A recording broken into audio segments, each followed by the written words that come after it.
Welcome to Club and Country. Once again, I'm Russ Thaler, and soon I'm going to be joined by MLSsoccer.com's Calen Carr as we look at MLS players, their stock going up and down as we look ahead to Copa Centenario and also the Euros this summer. But first, we're going to talk about the U.S. national team and their everlasting longing for a starting left back, and maybe an answer in the form of a guy who used to be in that position, Brek Shea, who scored what would be the game winner for Orlando City against the Portland Timbers this past weekend. For more on Brek Shea, let's bring in the Armchair Analyst Matt Doyle. Matt, great to see you again. How does Shea's performance affect his standing with the national team?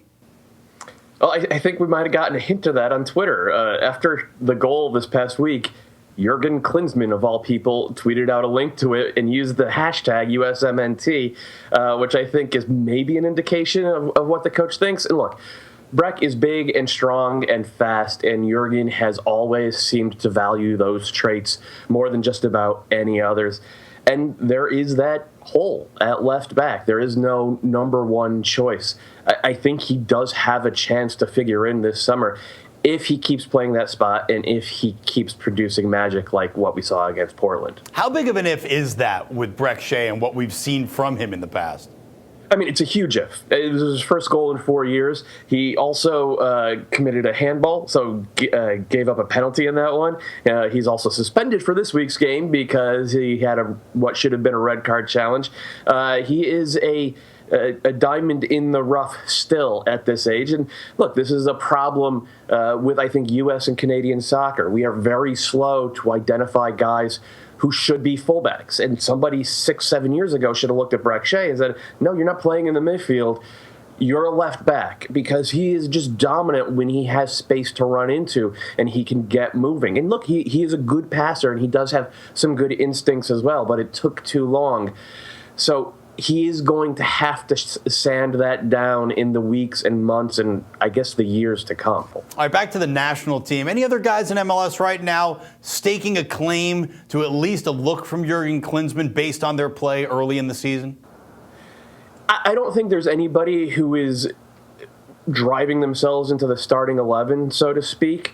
But I love what CJ Sapong has done for the Philadelphia Union so far. And he is a true number 9 target forward who would bring kind of a different look from what Josie Altidore and Bobby Wood do. So I think that he deserves a look at the very least. And the other one, right back. Keegan Rosenberry. I'm staying in Philadelphia, the rookie out of Georgetown. It is really disappointing the U.S. did not make the Olympics, because I think he was good enough to start for that U23 team, assuming that DeAndre Yedlin wasn't released. So if you want to find future national teamers, I guess you look in Philadelphia.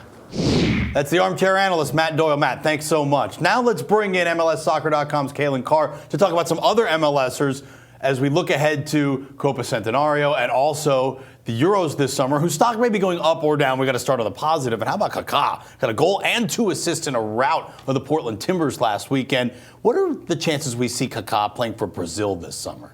I think pretty good, actually. Brazil is still a team a bit in search of their identity. You're also not quite sure who they're going to bring to this tournament in general. Neymar is going to the Olympics in Rio. How much emphasis are they going to put on this tournament? I think Kaká's the right guy for them just because he brings such a veteran presence and leadership. And then look at his play. He's been phenomenal just in this last game.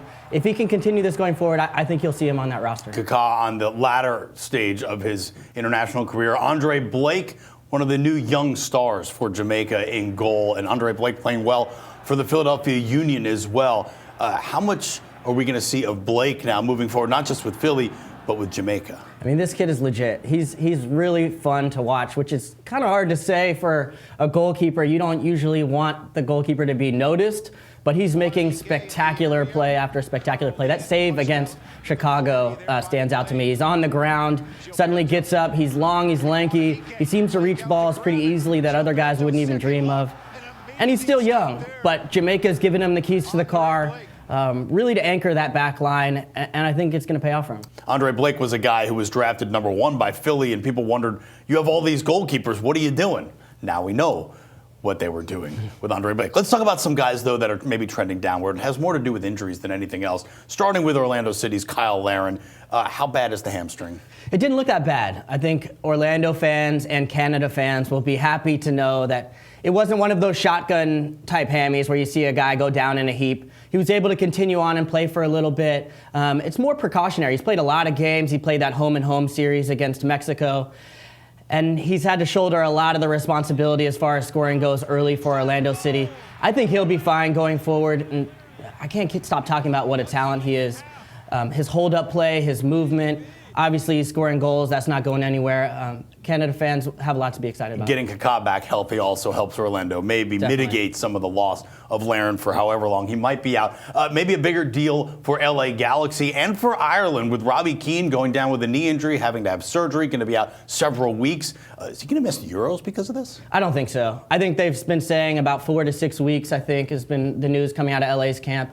It's a knee, so you always get a little bit worried about those type of things.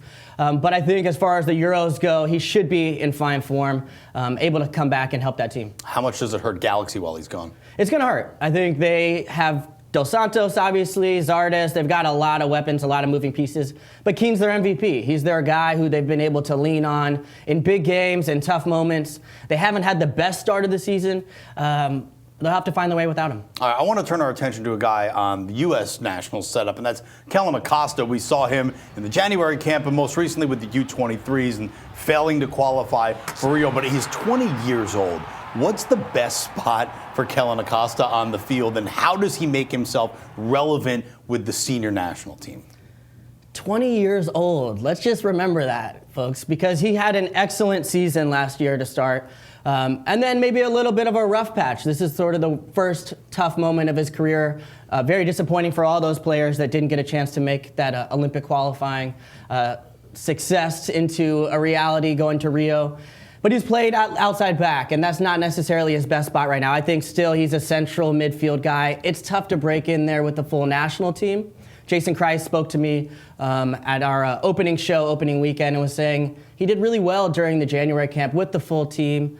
And if you're a young guy in MLS and you want to shot with the national team, outside back is not a bad place to look. So I think he's going to be fine. I want to know what you guys think about Kellyn Acosta and his future in red, white, and blue. Leave your thoughts in the comments. For Calen Carr and Matt Doyle, I'm Russ Thaler. Thanks so much for watching Club and Country.